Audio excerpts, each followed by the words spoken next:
Name something that gets passed around. A joint. A joint. Now, streaming live on the Marijuana Agenda. Oh, gnarly. What are you people?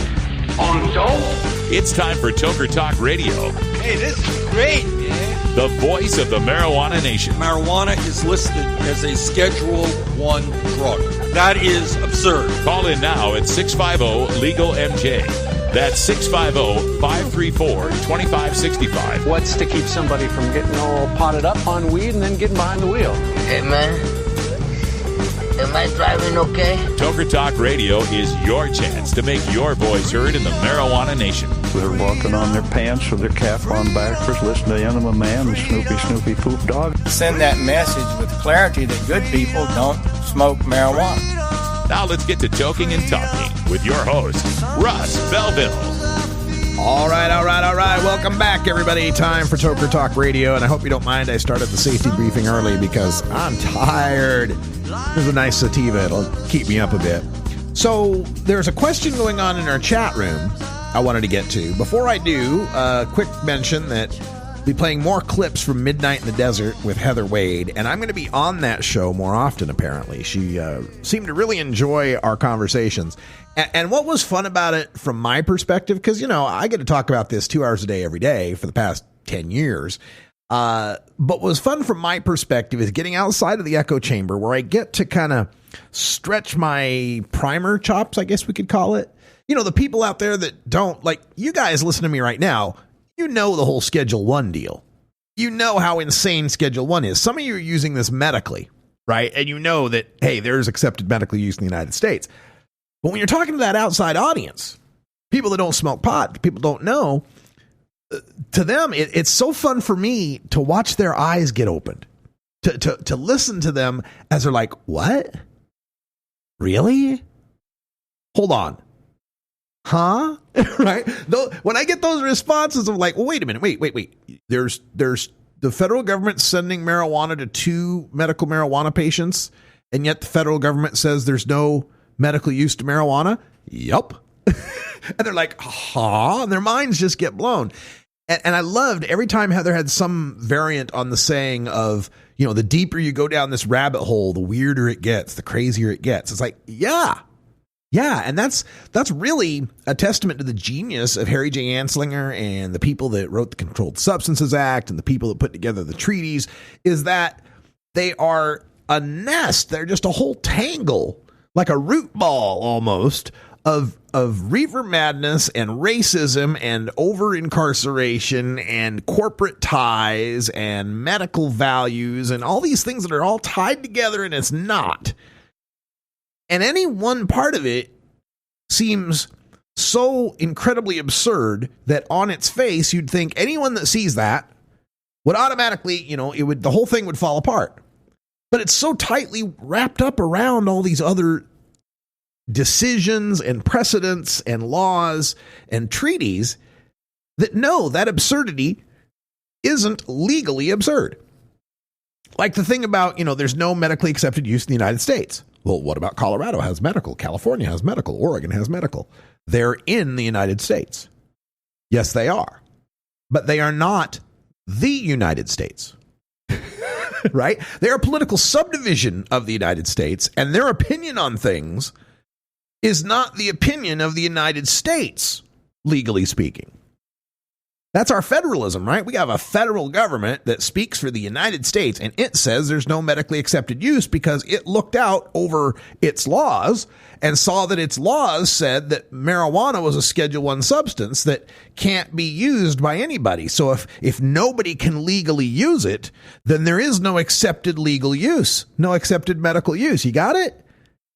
Because we said nobody could ever use it. Anybody that's using it isn't using it legitimately, which means there is no legitimate use, which is how we back up saying no one can use it. You see the circle? It supports itself. It's a tautology, man. It's a Mobius strip of never-ending justification. It's illegal because I said so. It's you can't have it because it's illegal. It's illegal because I said so. You can't have it because it's illegal. It's just a circle. And everything you start to learn about this gets you deeper and deeper into that craziness. And it's so, so exciting when I get to go on to some mainstream show and reveal these things to people. The other thing that's really powerful in these appearances I get to do is telling the stories of patients. And that was the other thing. People in the chat room have been asking me, hey, was there anybody called in and was really anti-pot? No, not one. Not one anti-pot call. None. There was one guy through text, apparently, who said something about, you guys are promoting marijuana, but you ought to see what it's like in a prison. Like, well, yeah, I'm trying to keep the marijuana people out of the prison. That's the whole point, man. The prison is a bad place. It's a place where marijuana people ought not be. See, people like that are conflating the effects of prohibition and the culture of prohibition with marijuana itself and most of the people that use it. I'm not going to be Pollyanna and tell you there ain't no Mexican mafia and there ain't no gang and there ain't no bloodshed that happens over the illegal marijuana trade. Hell, there's a story in the Medford Mail Tribune right now, right here in beautiful legal Oregon, where one of our major licensed commercial marijuana growers, a guy named James Bowman, had a home invasion type robbery, basically. Had 7 guys in Teenage Mutant Ninja Turtle masks put a pillowcase over his head, tie him up, burn him with butane blowtorches, stick a drill into his hip, beat him repeatedly, thinking he was some big marijuana money kingpin when the guy is just struggling to get by. Steal 300 pounds of his marijuana, take all of his video surveillance equipment, put it in a tub and ruin all of it so there's no evidence. Now, they do have leads on about 6 out of 7 of these people that attacked him. But even here in legal Oregon, that violence still exists. It's not because we're legal. It's because prohibition still exists elsewhere. And it's still profitable enough to beat, tie, almost kill a man over dried plant material that ought to cost, $10 an ounce. You're listening to the Marijuana Agenda with Russ Belville. Looking for the 420 friendliest way to visit beautiful legal Potland, Oregon? I'm Lori Duckworth, inviting you to come stay with us at Delta 9 House and Studios. You get your own private room with queen bed and access to our high-speed Wi-Fi, premium entertainment system, and more. We'll even cook you breakfast. Look us up on Facebook at Delta 9 House. That's facebook.com/Delta9House. Delta 9 House is booked through Airbnb.com. City of Portland permit number 17-159855. Did you know that in the U.S., black women have the highest HIV infection rates of all women? As a public health professional, I know we can do better. Every day, I work to close the gap in health inequities, but I'm just one person. We need you to join us in this important fight. This October, we're coming to Atlanta for the 2017 Drug Policy Alliance Reform Conference. Join us in the fight to end the drug war. Register now at reformconference.org. You're not high. You're listening to the Marijuana Agenda with Russ Belville. It's not recreational. It can be destructive, and it consistently is destructive. Okay, maybe you're a little high.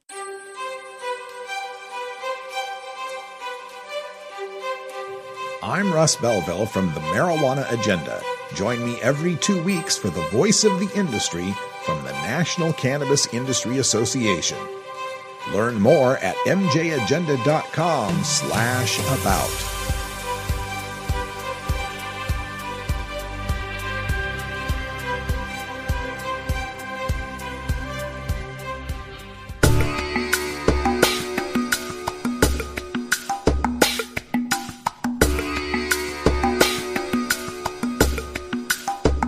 Pod 2.0. It's not your father's Woodstock weed. It's time for Toker Talk Radio, the voice of the marijuana nation. Call in now at 650-LEGAL-MJ. Welcome back, everyone. Just about 10 after the hour, and I want to get to this question from the chat room because it's one that I haven't researched in the past. And it's one I ought to. And during the break, I was doing some quick Googling just to see if anybody else had come up with this list. I know it's got to be out there somewhere. I'll check up with my peeps out at Normal, see if they've got anything on this. But the basic question is it illegal to try to cheat a drug test? And the answer is, I don't know. It depends on your state, right? I believe this is a state law thing. I don't think there's well, let me take this back. I think at the federal level, and we start talking about Department of Transportation required drug testing, mandated by the 1988 Drug-Free Workplace Act, I think there's a mechanism in there for which they get punished if they're caught cheating drug tests at the federal level. I can't vouch for that for sure, though. But something's telling me in the back of my head that I think there's a penalty built in there. I'll check that out at the federal level. At the state level, I couldn't find a list of any states, but I did find a couple where it is illegal.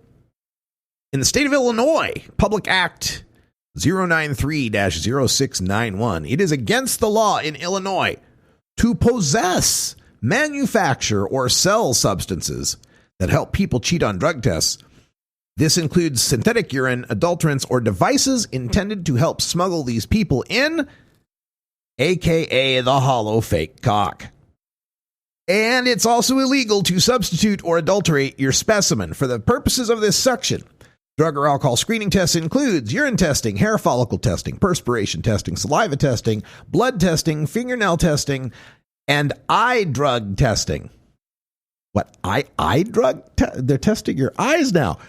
A violation of this section is a Class 4 felony. A Class 4 felony for which the court shall impose a minimum fine of $1,000. Minimum $1,000 for cheating a drug test in the state of Illinois if you're caught. But worse is the felony part. We're talking about losing your right to vote, losing your right to possess a firearm, losing your right to a passport to be able to travel internationally because you tried to smuggle in some synthetic pee and a fake cock to get a job. Felony. That's amazing to me. I found another story in Indiana. This one came off of your USA Today, a story from 2013 about fake urine. And in this story, the mention was, Indiana has two laws related to the issue, both of which passed in July 2005 without much fanfare, and having to do with, trying to cheat or get around drug testing. Offenders may not realize is that simply possessing synthetic urine and attempting to fool screening tests are crimes in Indiana. So one law against possessing synthetic urine, the other crime trying to cheat a drug test. And I believe you're in the state of Oregon. I think we have a law against that in the state of Oregon as well. But again, I don't have the research on this. So thank you for the great question. It's something I want to research. Now I want to make a list. I definitely want to make a list now of all these, which states where it's actually a crime to cheat drug tests. Now, I just, drug testing to me is the most disgusting thing, one of the most disgusting aspects of this war on certain American citizens using non-pharmaceutical, non-alcoholic, tobacco-free drugs. Imagine just the indignity and the disgusting, dirty, infected waste. We're talking about giving one of your body's waste products for evaluation to determine your fitness for employment. George Carlin once had a line. I think it was George Carlin who had the line that said, if it was shit in a bag, do you think people would be as accepting as drug tests? And you know what? I say, yeah. I think they would. I'm never underestimate what people are willing to put up with. I've flown commercial airlines. Okay, so I think people would do it. Well, it's stupid, but they give you the little bag and the gloves, and you got to get a job. I can imagine that. I can easily imagine that happening.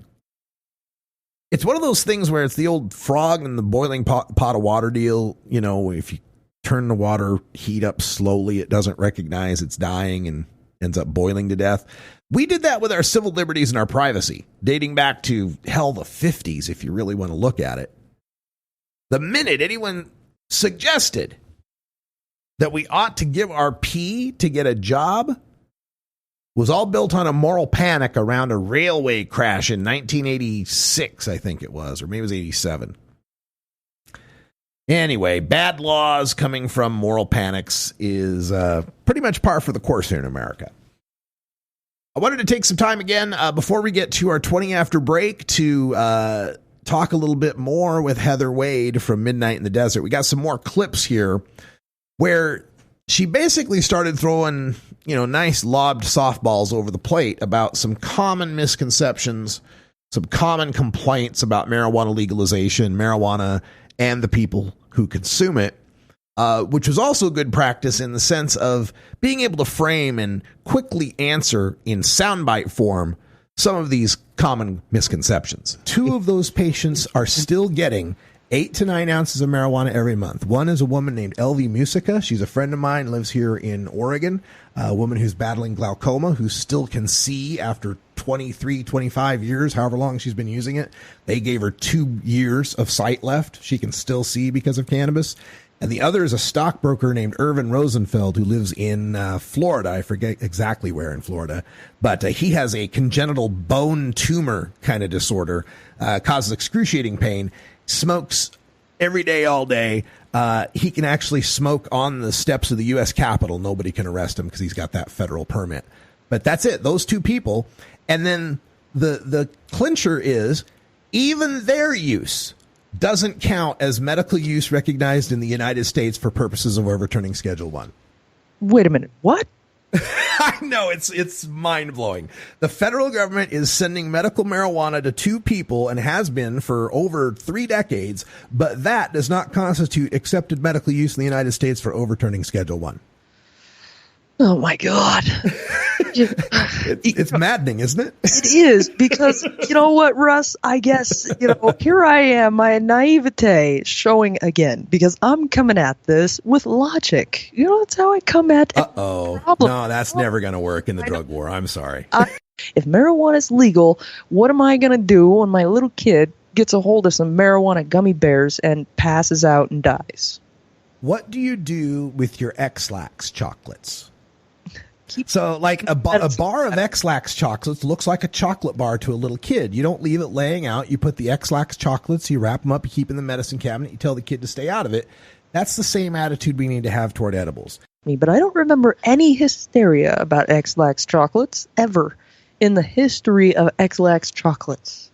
And there's another consideration too. When we get these scare stories about there's more, all these kids go into the ER or these reports to the poison control centers, all we can truly say is it's an increase in the reporting. We can't really say that it's an increase in the incidence because under prohibition, there's a strong incentive to lie about why your kid got sick when you take him to the ER. I'm thinking that as the marijuana calls went up, I'm sure the calls for gee, I don't know, maybe it was food poisoning probably went down. That's a good point, actually.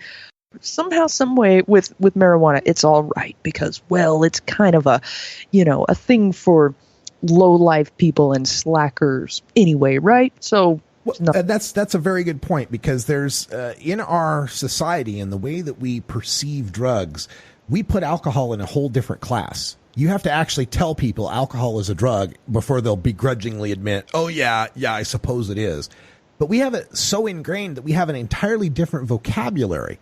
You're not an addict, you're an alcoholic. Mm-hmm. You're not a user, you're a drinker. You're not high, you're buzzed. You're not overdosed, you're hungover. Right? We have a whole different language that we use, and that shapes our thinking about alcohol that we don't even think of it as a drug. But what if I propose that in every city in America, we set up a special building where pot smokers can go to this building, drive their cars there, park their cars, go into the building with the express purpose of getting high, and then we'll trust them after they've gotten high to judge themselves as to whether or not they're too impaired to get back in their car and drive home. Well, most people would say, you're a lunatic, you're crazy. A building to take drugs and you're just going to trust people? Yeah, baby. All right, that sound means it is 20 after 4:20 here in the Pacific time zone. Time for us to take our union-mandated safety briefing. And when we come back, just for the hell of it, I'm going to talk about the Green Party. Because, you know...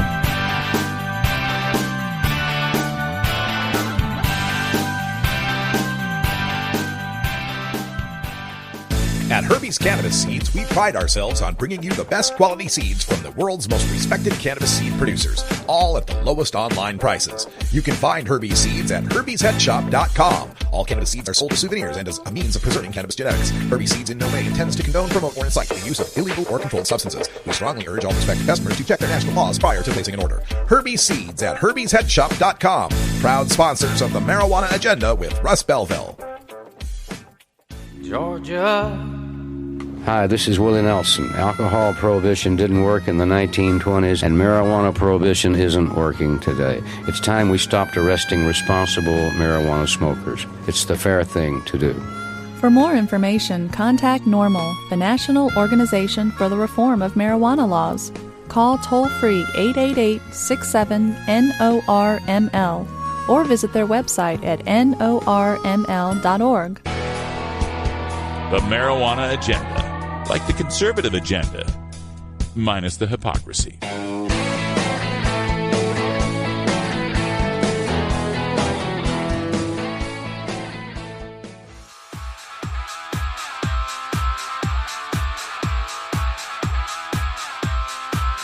I'm Russ Belville from the Marijuana Agenda.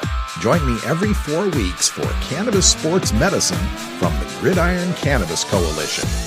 Learn more at mjagenda.com/about.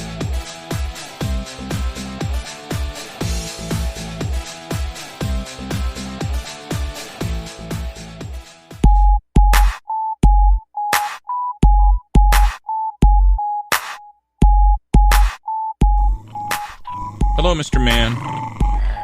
Hi. I'm working. I'm sorry. No food till this is done. It's time for Toker Talk Radio, the voice of the marijuana nation.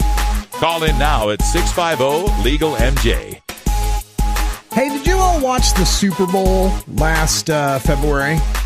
You see the NFL's championship game, the Super Bowl? The New England Patriots were playing against the Atlanta Falcons. And it was the championship, right? Whoever wins that game, the Falcons or the Patriots would hoist the Lombardi Trophy and be declared the champions of football. I don't know if you were rooting for the New England Patriots or if you were rooting for the Atlanta Falcons. Me, I was rooting for the Harlem Globetrotters to win the Super Bowl. Yeah, see, here's the problem, right? The New England Patriots, they don't do any slam dunking. They don't do any behind-the-back passes. They don't do any fun skits with the crowd. And neither do the Atlanta Falcons, for that matter. They don't dribble the ball behind their back. They don't do the fake passes, and they don't do any slam dunks either. But the Harlem Globetrotters, oh my God, they're the best, man. The Harlem Globetrotters can slam dunk. They can dribble behind their back. They can do no-look passes. They do skits with the crowd. That's why I put all my energy and all my thought and all my money into supporting the Harlem Globetrotters to win the Super Bowl. Yeah, because the Harlem Globetrotters give me what I want. I want high-flying dunks, and I want to see, behind-the-back passes and fun basketball stunts. And so that's who I'm picking to win the Super Bowl. Now, if you're sitting back listening to this going, what in the is he talking about? It's what goes through my mind whenever I hear someone coming around talking to me about the Green Party. Or for that matter, the Libertarian Party. But today I'll stick with the Green Party. It's basically the same argument. You can tell me how great the Green Party is. Oh my God. The Green Party wants to do this and that. They want single payer. They want $15 minimum wage. They want environmental regulations. They want to end corporate duopolies. They want to end wars. They want to save the animals. Whatever the hell else you want to throw on there. They want to give me blowjobs on my birthday and a free pound every week. Whatever it might be, don't mean diddly shit because they ain't gonna win. You can tell me all you want about them until you can point to a governor in any state who's a Green Party governor. Hell, show me a mayor in any major American city who's a Green Party mayor. Show me a town board of selectmen that has a Green majority. And then we can start talking about what great things might become of voting for Green Party people. Hell, at least the libertarians can point to a few people they've got elected somewhere. It's just insane to me to keep bringing this up. And look, I know the arguments. Oh, the Democrats are bought out and they cheated Bernie Sanders and they're corrupt and they're owned by Wall Street and all the money that's bought into them and they're just as bad as the Republicans. They're not. That is the biggest, most toxic line of bullshit in politics today. They are not just like the Republicans. But here's the fact. There's this thing called, because my chat room person refuses to do the research, there's this thing called Duverger's Law. It was come up by this French political scientist in the 1700s and has since been refined and observed throughout numerous operational democracies throughout the entire world. India, Britain, parliaments, France, all these places that have democracies of various styles of democracies. And what Duverger's Law basically says is that in any single district winner-take-all type of electoral system, you will always end up with a duopoly. The more parliamentarian your system is, the more representational government type of style that you have, the more likely you're going to have third and fourth parties. And we see this across the world.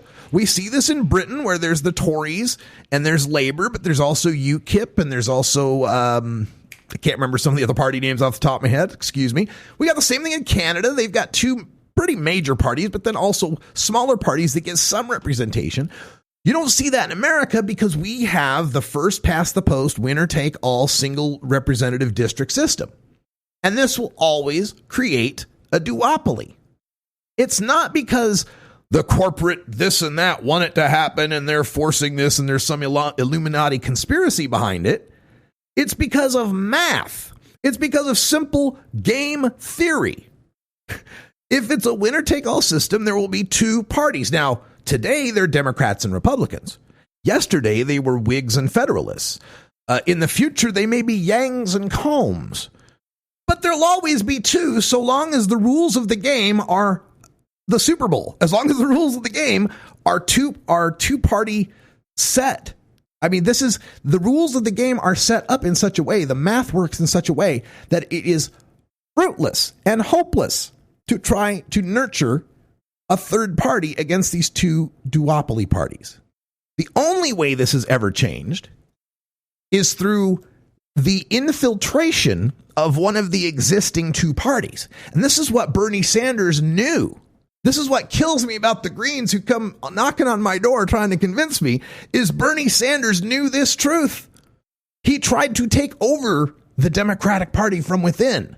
He wasn't successful, but he came closer than anyone has so far, and that's the only way you can win. You've got to be one of the two parties. Trump understood this, didn't try to run as an independent, ran and took over the Republican Party within, aided, of course, a lot by Russia, aided a lot by RT, the Russian state television, on which Jill Stein was very fond of appearing. And wasn't she at a dinner with Putin at some point throughout the early points of the election? Right. See, we know what's going on here as far as that stuff goes, trying to divide the left against itself by creating fake Bernie bot trolls and all that stuff. That's been revealed. But to get back to the subject, Duverger's Law is what's stopping the Green Party. Duverger's Law is what's stopping the Libertarian Party. If you want to have more parties, you don't try to win the game under the current rules. The most important thing to do would be to change the rules. Change how the game is played. And there's already a very strong effort to do that. It's called fairvote.org. Check it out, fairvote.org. Change.org, and it has to do with range voting, instant runoff voting, and mail-in voting. Change the way the game is played. Right now, the way the game is played is so laden with money and so dependent on winner takes all that there have to be two behemoth, masterful money-making parties in order for anybody to have a chance at winning in these elections. But it can be changed. The state of Maine has already done it. Now, there's currently a constitutional question as to whether or not they can, but in the last election, the state of Maine passed an initiative that went for ranked choice voting. Ranked choice voting is when you can pick more than one of the people on the ballot as who you think would be good at the job. In other words, it changes the math.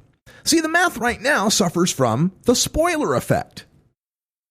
The spoiler effect is what we had in the Bush-Gore Nader election, and we had in the Trump-Clinton Johnson-Stein election, and we had in the Clinton Bob Dole and Ross Perot election. Or was that Bush and Perot? Yeah, Bush and Perot, yes. But it's the spoiler effect. It's the situation where, well, I really like Jill Stein, but if I vote for Jill Stein, she's not going to get enough votes. And so then somebody else is going to win, and it might be Trump, and I hate him worse. Now, for a lot of those people, it was they didn't care. They thought Clinton and Trump were the same, so they didn't care which one of them win. I hope those people have gotten a slap in the face from reality and recognize that, no matter how bad you thought Hillary Clinton was, she is not as bad as Donald Trump. Donald Trump is a disaster for this country. Internationally, domestically, in every way, shape, and form. Disaster. But anyway, if you want to win at this and you want to get some third-party representation, we have to change the rules of the game. And so this ranked choice voting, the way it works is you get to pick more than one. In the election when it was Gore, Bush, Nader, if you wanted Ralph Nader, you had to think, well, am I in a swing state? If I am in a swing state and I vote for Nader, and then there's not enough votes for Gore to beat Bush, then I get Bush, and Bush is farther away from what Nader wants than what Gore wants, so I don't want to spoil my vote, so maybe you have to make those calculations. But in a ranked choice voting system, the way that it works is you get to pick, I want person 1, person 2, and you rank them in order. You can say, you know what, I think Ralph Nader's the best guy for the job. He's my number 1 choice. But if I can't have Ralph Nader, Al Gore's my number 2 choice. And what happens in these ranked choice voting is you collect all the votes for everyone, and you collect first you count the first place votes. Who voted for this person as their number 1 choice? And if a number 1 choice has 50% or more of the vote, well, that person's a winner. Like a majority of the people picked that person as their first choice. That was the best choice for everyone. But what often happens in that is you look at the first choices and nobody gets a majority. They get a plurality. Like one guy's got 40, one guy's got 30, another guy's got, 30%, whatever it might be. And in that situation, you drop the loser. So let's say in the election of 2000 that Al Gore ended up getting the most votes. And for first place votes, it was Gore, Bush, and Nader. Well, okay, but Gore didn't get an outright majority. So we drop Ralph Nader.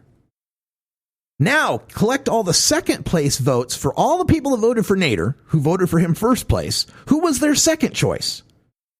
And those votes get added to Bush or Gore.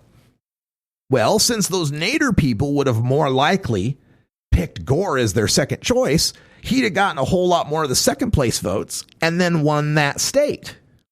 There wouldn't have been a spoiler effect. You could vote third party, vote your conscience, and not worry that doing so was costing a vote for the lesser evil. I know how people get frustrated about this because they hate this idea, I have to vote for the lesser evil. And it's a selfish mode of thinking. I don't like having to make tough moral choices. I have to vote for somebody who has a certain set of policies I don't like. How come I don't get to vote for someone who perfectly matches what I want? Well, sorry, Snowflake, that's not the way the world works. Politics is some sausage making, and you have to make choices you don't like. And you have to pick people based on a lot of complex factors and calculations of, all right, given that one of these two people will win, and let's not kid ourselves, we know one of the two major party candidates will win. Given that truth, which one of the two is less shitty? Which one of the two might be marginally better than the other? And just statistically speaking, it's damn near impossible they are equally shitty. Given that there's so many issues A through Z on that side and A through Z on that side, and if you scored each one of them on a scale of 1 to 10 of how close you were, the chances that the sum of A through Z on that side and the sum of A through Z on that side would be exactly equal are pretty remote. So let's stop playing games and pretending like we get a perfect candidate that we want to vote for. Quit abdicating our responsibility to make tough decisions that are for the best of the country, the good of the country. How many people may lose their health care and die because some people were, oh, doggone it, I don't like Hillary Clinton. She's so mean. She's a terrible person that likes warfare. And she did this terrible thing and that terrible thing, and I hate her. But you know what? Hillary Clinton wouldn't have been repealing and replacing Obamacare. Hillary Clinton wouldn't have been fighting to get more people kicked off health insurance to give a huge tax break to the wealthy. Anyway, that's as much as I want to talk about this politics because I saw it in the chat room and I couldn't leave that stone unturned. Let's go back to Heather Wade with Midnight in the Desert and talk about weed for just a little bit. Hey, Russ. I was just calling to say I am a survivor of the opioid and Xanax epidemic. And talking about productivity, after 12 spine surgeries, I'm now up, re-entered the workforce, and, writing and exercising and lost 30 pounds. So cannabis is doing pretty well for me. Wow, that's such a great point that gets made that we're so willing to accept. The people that make this argument about productivity with marijuana are willing to accept people being out of the workplace or working shortened hours for their opiate prescription that they have. Well, a doctor said it's okay, so I guess we'll let this guy work half days or whatever. I'm glad that cannabis has worked for you and has given you a lot of miraculous benefit. But in not every case can you legislate morality, Russ.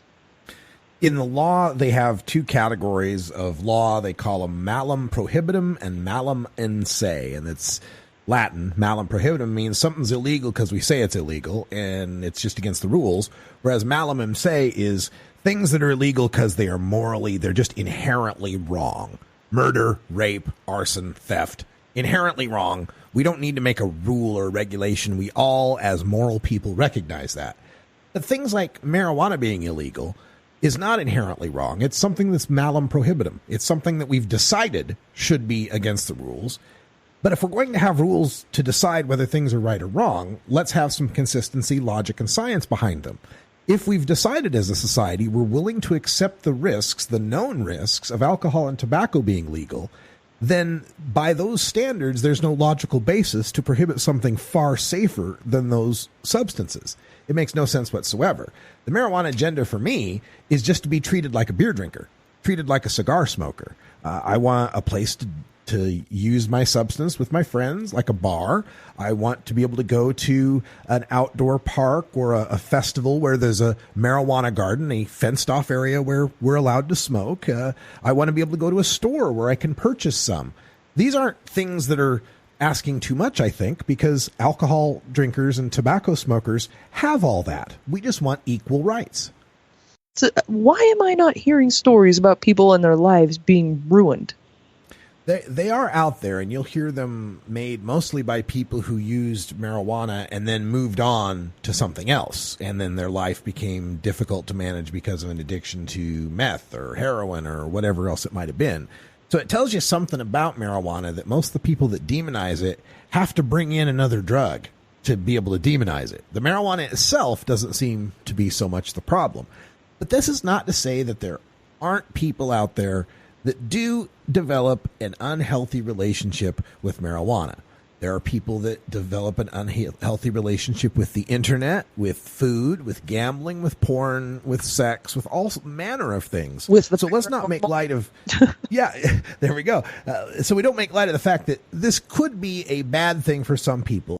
Some states, they dictate that, yeah, you can get medical cannabis, but only if you're a terminal condition or it's intractable. And intractable means you've exhausted all possible remedies. Well, why should we force someone to go through this pharmaceutical regimen with all of the side effects, to go through these surgeries? I've dealt with people that have been prescribed brain surgeries before they went and tried cannabis. How about we make the non-toxic herb the first resort? And if that doesn't work, we start resorting to cutting people's heads open and stuffing them full of chemicals. Gosh, that sounds so logical to me. That logic won't get you far in the drug war, Heather. All right, we're going to take a break, and when we come back, I've got to tell you this story about a sting that the Denver Police Department has undertaken, because, they've solved all of their crime. There was just nothing left for them to do but to go after people smoking pot in a legal state. Okay. You're listening to the Marijuana Agenda with Russ Belville. Hey everybody, it's Russ Belville from the Marijuana Agenda, inviting you to be like me and get your ink done at Lucky Horseshoe Tattoo, Fort Worth's most female-friendly, clean, sterile, awesome tattoo shop. Thomas and his crew are true artists who can design you a custom piece or use a design you bring in. Lucky Horseshoe also offers all styles of tattooing as well as piercings and all-around fun. In the DFW area, stop by Lucky Horseshoe Tattoo and tell them Radical Russ sent you. Trust me, it'll feel awesome. Did you know that each day in the state of Georgia, more than 6 people are diagnosed with HIV? As a person providing life-saving services to those most at risk, I know HIV is preventable. We need more people in this fight, which is why I want you to join me this October in Atlanta for the 2017 Drug Policy Alliance Reform Conference. Join us in the fight to end the drug war. Register now at reformconference.org. The Marijuana Agenda. Like the conservative agenda, minus the hypocrisy.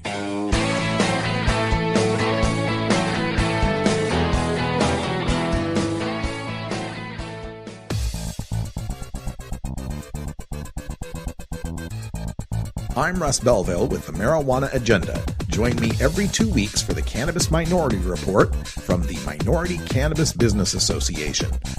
Learn more at mjagenda.com/about.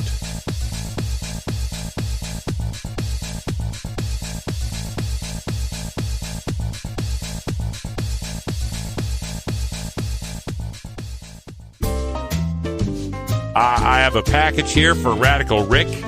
Is there a Radical Rick here? How about a Rick Russ? Any Rick Russ? Somebody named Freddie Barack has sent him a package. Anybody? What is that? Sounds like a skunk. It's time for Toker Talk Radio, the voice of the marijuana nation. Call in now at 650-LEGAL-MJ. All right, welcome back to the show, everyone. 43 and a half after the hour, and we have some bonus drug war data mining. I kept the data mining segment short in the first hour because we were just doing that quick little quip about Trump and the border wall. Oh, my God. Yeah, I mean, it's funny already just because, most of the drugs that come across the border from Mexico aren't crossing land routes. People are flying in with them. They're being trucked in right through, NAFTA approved gateways in tractor trailers, right? So, Representative Steve King's vision of the Mexican immigrant with the calves the size of cantaloupes toting 75-pound bags across the Nogales Desert. Come on now. Not really happening to any legitimate extent. But it was a funny story. The wall's got to be transparent so you can see the bags of weed being flung over the border. Sure. But let's get to some real data. The first one comes from Normal. We mentioned it briefly in our news, I believe, yesterday about the study coming out of Binghamton University in New York and the University of Iowa, where they reviewed the TEDS A youth marijuana treatment data from 95 through 2012. And what they found is that over half of the people in drug treatment for marijuana are put there by the criminal justice system. This is something we've mentioned in the past, but that percentage is increasing. As legalization is happening, the problem's getting worse. They found youth admissions for cannabis rose 65% from 95 through 2012. 65% increase from around 53,000 admissions in 95 to around 87,500 in 2012. The biggest increase was among Latinos, a 256% increase. African American youth, an 86% increase. Criminal justice system referrals rose 70% during that time period and account for 54% of all substance abuse admissions by young people. Among those in treatment, half of them exhibited little evidence of suffering from marijuana dependence. 30% of young people admitted to marijuana treatment since 2008 had no record of having consumed cannabis in the past 30 days before going to rehab. Another 20% had cannabis use 3 times or fewer in the month prior to their admission. So fully 50% are not even weekly tokers. Not even weekly. So the severity of drug use, according to the authors, has decreased, while the amount of court-ordered and criminal justice-ordered admissions have increased. And why are they going after all the kids? Is there a problem that needs to be solved? No, what they're finding is youth use of marijuana and prevalence of cannabis use disorder by young people have declined significantly. So it's a racket, folks. This is all about padding the bottom line of big rehab. This is about providing easy customers for drug rehabilitation centers to pad their statistics. Your drug rehab looks great when you can say, 85%, 90% of our clientele don't come back. 90% of our clientele are, cured or have been substance free for X number of days, or whatever stat you want to manufacture. Works a whole lot better when a lot of those people within that stat are marijuana smokers who you threatened with a jail cell if they fail a piss test. Remarkable how easy it is for them to quit this drug that they're so heavily addicted to, they had to be forced into rehab. It just makes no sense other than make work. It's just creating clientele for not only these rehabs, but the drug testing industry. You have to pay for those drug tests you take. They're not supplying them for free. Clientele for, drug courts, creating jobs for court clerks and courts themselves. And they always want to point to the drug court as being, some sort of nice favor they're doing for us. Well, we're not locking you up. We're trying to get people treatment, by gum. Treatment's better. We want to cure them. We want to treat them. We want to cure them. Yeah, but some reason you only want to offer the treatment after you're able to bust them, right? The people who haven't been caught, who go to social services asking for treatment, we don't have any beds for them. You know why? Because they're all taken up by the kids who got busted for the weed, who don't need the treatment, who haven't smoked weed in the past month. We actually got that on the show with Heather Wade. We got a caller talking about how, Heather talked about it. Heather talked about a friend or somebody she knew being unable to find a treatment facility bed for their serious problem with heroin.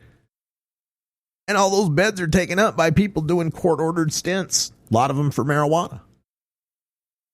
So that's available on Normal's blog. I'll have that up online at mjagenda.com. Also, we've got some polls coming out. There's a poll coming out of New York on legalizing recreational marijuana use. It's just about evenly divided. 49% for, 47% against. Democrats, of course, strongly for it, 58-39. Republicans strongly opposed, 60-34. Independents are closely divided.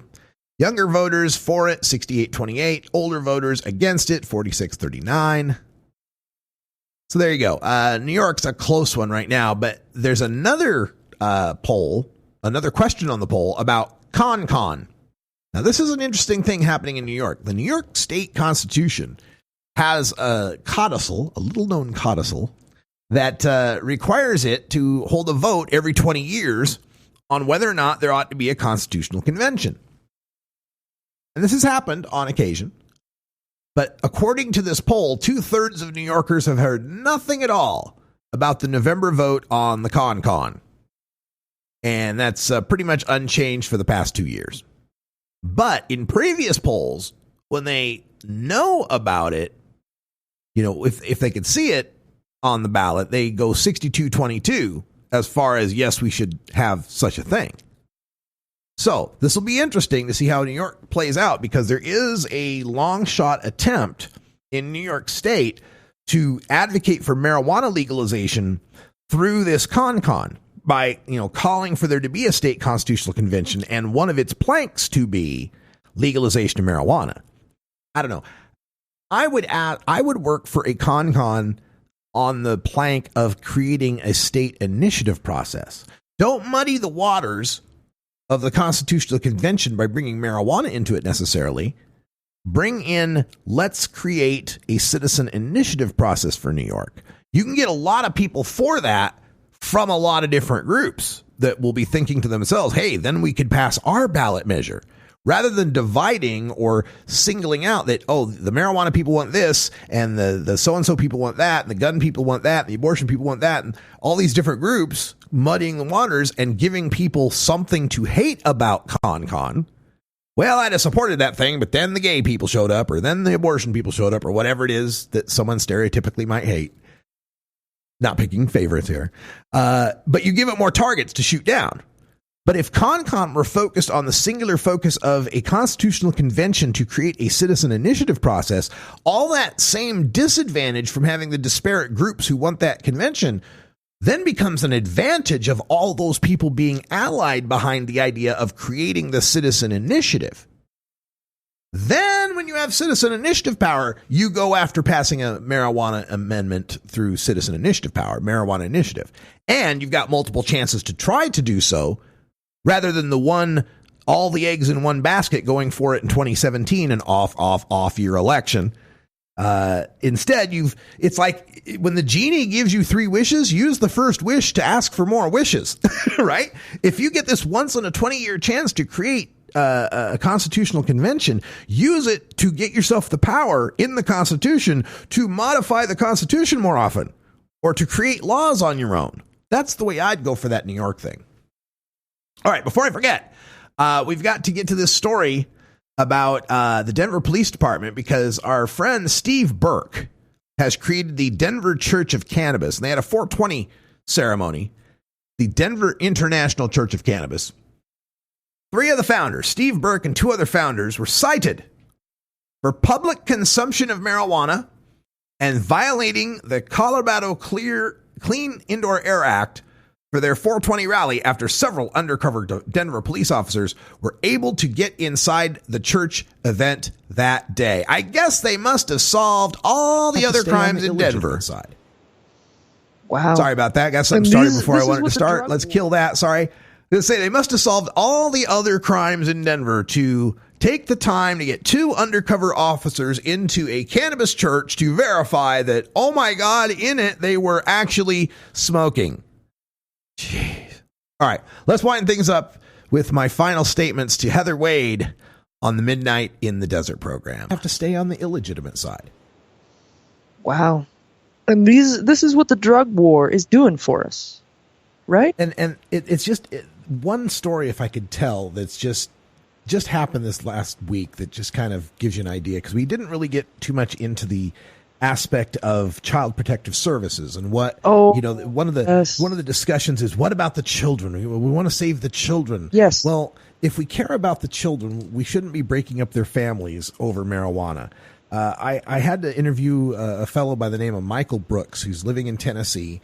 He discovers at age 50 that he's been living with hepatitis C for 25 years. So he only discovers this because his body's starting to fail. Hepatitis C attacks the liver. Your liver doesn't have nerve cells, so you can live with it for years and not know anything's wrong until things are really wrong. In desperation, after having done all of the pharmaceutical preparations, he goes to Colorado, gets on a heavy dose of cannabis oil. The viral load of Hep C in his blood becomes undetectable. He gets his health back. In fact, he's healthier than he'd ever been, but he has to go back to Tennessee. So he goes back to Tennessee, and he's poor, and he's living in a place that had a problem with lead paint, and his kids end up with lead poisoning. So goes to the state to try to get some help for the kids. They say, hey, to get the help, you got to do a drug test. He takes the drug test, and the results of the drug test are the highest amount of THC they'd ever seen because he'd been using this cannabis oil. Within 24 hours, Child Protective Services is at his door to take his 2 kids away because medical marijuana saved his life. That was 2 years ago.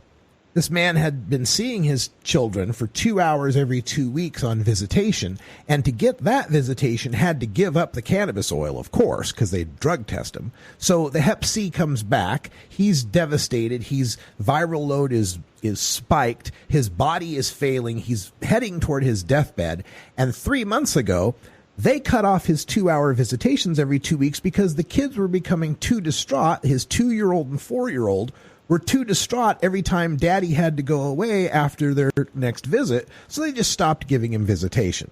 It's bad enough the state is going to condemn this man to death by taking away the medical marijuana that saved his life so he could get his kids back. He may die before they actually get to see him on his deathbed. That's what the war on drugs is doing to people. The war on marijuana is shattering families and killing people. Oh, my God. Wow. You know what? The content of what we talk about on this show really does affect me. I mean, I'm a human being.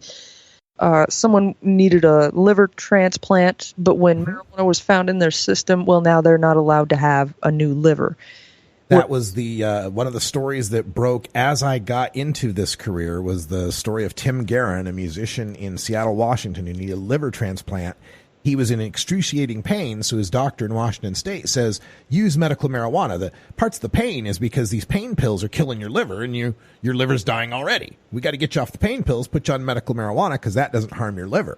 Mm-hmm. Well, the doctor who prescribed them or recommended the medical marijuana didn't recognize that the organ transplant center, when they detect there's marijuana in his system, kicks him off the organ transplant list and says, if you get clean for 6 months, we'll get you back on the list. He dies 2 weeks later. Oh, my God. Oh, my God. Really? A good friend of ours, Jim, I want to say Clar, I think it was one of the Jims. I forget which Jim is which, but lost his life here in Oregon, waiting for a liver transplant. A medical marijuana advocate who spent 9 years not using medical marijuana because he was waiting for the liver transplant he never got. I mean, can't somebody with a soul, like a doctor with a soul, speak up and say something? I mean, I get it. There's going to be unforeseen situations that we end up getting into, and we don't realize how there's conflicting laws, right? In different areas. But can't somebody with a soul say something and stop this? I mean, that is ridiculous. Utterly. I can't even make a sentence now. Well, Heather, I know we're running up against the end of the show. I want to make sure I get a quote in for you that comes from one of Richard Nixon's advisors, Ehrlichman, who did time for the Watergate crimes. But it was revealed in an article last year that Ehrlichman had said to a reporter who had asked about the war on drugs, and Ehrlichman said, quote, "You want to know what this was really all about? The Nixon campaign in 1968 and the Nixon White House after that had two enemies, the anti-war left and black people. You understand what I'm saying? We knew we couldn't make it illegal to either be against the war or black, but by getting the public to associate the hippies with marijuana and the blacks with heroin, and then criminalizing both heavily, we could disrupt those communities. We could arrest their leaders, raid their homes, break up their meetings, and vilify them night after night on the evening news. Did we know we were lying about the drugs? Of course we did." End quote. Yeah. Everybody needs that to be the takeaway with this, because there is no logic in the drug war. There is no logic in marijuana prohibition. There's none whatsoever. My thanks to Heather Wade for having me on Midnight in the Desert. Check out the show archives at midnightinthedesert.com if you'd like to find a way to hear the entire 4-hour program. That's all the time we have today. Time flies when you legalize. Thanks for sticking with me on a day where I'm kind of dragging, but we'll be back tomorrow with more news and interviews you can use for the cannabis community. And for everyone here at Delta 9, thanks for joining us. Until next time, take care of each other, Tokers. Follow MJ Agenda on Facebook, Pinterest, Instagram, YouTube, and follow MJ Agenda Show on Twitter. Learn more at mjagenda.com.